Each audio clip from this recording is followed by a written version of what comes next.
بسم اللہ الرحمن الرحیم۔ ایک بحری جہاز میں سفر کے دوران کافی سارا بوجھ تھا۔ سمندری طوفان آ جانے کی وجہ سے وہ جہاز ہچکولے کھانے لگا۔ جہاز ڈوبنے کے قریب تھا کہ اس کے کپتان نے تجویز پیش کی کہ جہاز پر بوجھ ہلکا کرنے اور زندہ رہنے کے لیے ضروری ہے کہ کچھ سامان سمندر میں پھینک دیا جائے۔ انہوں نے متفقہ طور پر اس بات پر اتفاق کیا کہ اگر ایک سوداگر کا سارا سامان سمندر میں پھینک دیا جائے تو یہ جہاز کو ڈوبنے سے بچانے کے لیے کافی ہوگا۔ جس تاجر کا سامان پھینکا جانا تھا اس نے اعتراض کیا کہ صرف اس کا ہی سارا سامان کیوں پھینکا جائے، اور تجویز پیش کی کہ سارے تاجروں کے سامان میں سے تھوڑا تھوڑا پھینکا جائے تاکہ نقصان تمام لوگوں میں تقسیم ہو اور صرف ایک شخص متاثر نہ ہو۔ تب باقی سارے تاجروں نے اس کے خلاف بغاوت کی۔ وہ چونکہ ایک نیا اور کمزور سوداگر تھا، اس لیے انہوں نے اس کے سامان کے ساتھ اسے بھی سمندر میں پھینک دیا اور اپنا سفر جاری رکھا۔ سوداگر نے لہروں کے ساتھ لڑائی کی یہاں تک کہ وہ بے ہوش ہو گیا۔ جب اسے ہوش آیا تو معلوم ہوا کہ لہروں نے اسے کسی نامعلوم اور ویران جزیرے کے کنارے پھینک دیا ہے۔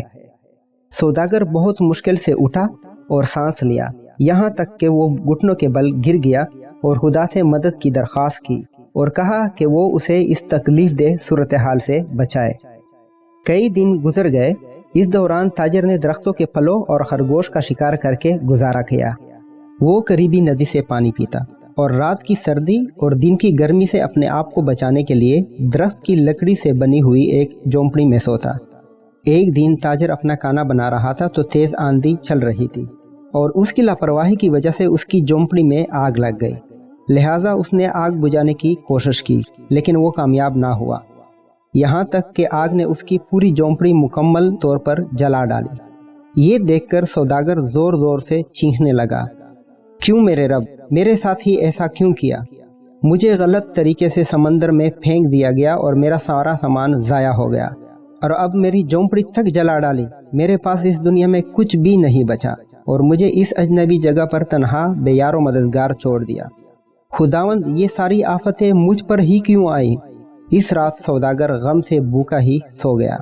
لیکن صبح ایک حیرت انگیز واقعہ اس کا انتظار کر رہا تھا، جب اسے جزیرے کے قریب پہنچنے والا ایک جہاز ملا جس میں سے اسے بچانے کے لیے ایک چھوٹی سی کشتی اتاری جا رہی تھی۔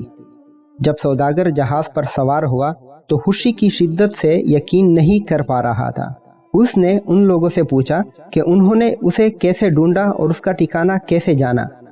انہوں نے جواب دیا کہ ہم نے دھواں دیکھا، لہٰذا ہمیں ایسا لگا جیسے کوئی شخص مدد کے لیے پکار رہا ہے، لہٰذا ہم یہ دیکھنے کے لیے آئے۔ جب اس نے ان کو اپنی کہانی سنائی کہ کس طرح اسے ناجائز طریقے سے سوداگروں کے جہاز سے پھینک دیا گیا تو انہوں نے اسے بتایا کہ سوداگروں کا جہاز منزل تک نہیں پہنچا کیونکہ ڈاکوؤں نے اس پر چھاپا مارا اور ان کا سب کچھ لوٹ لیا اور لوگوں کو مار ڈالا۔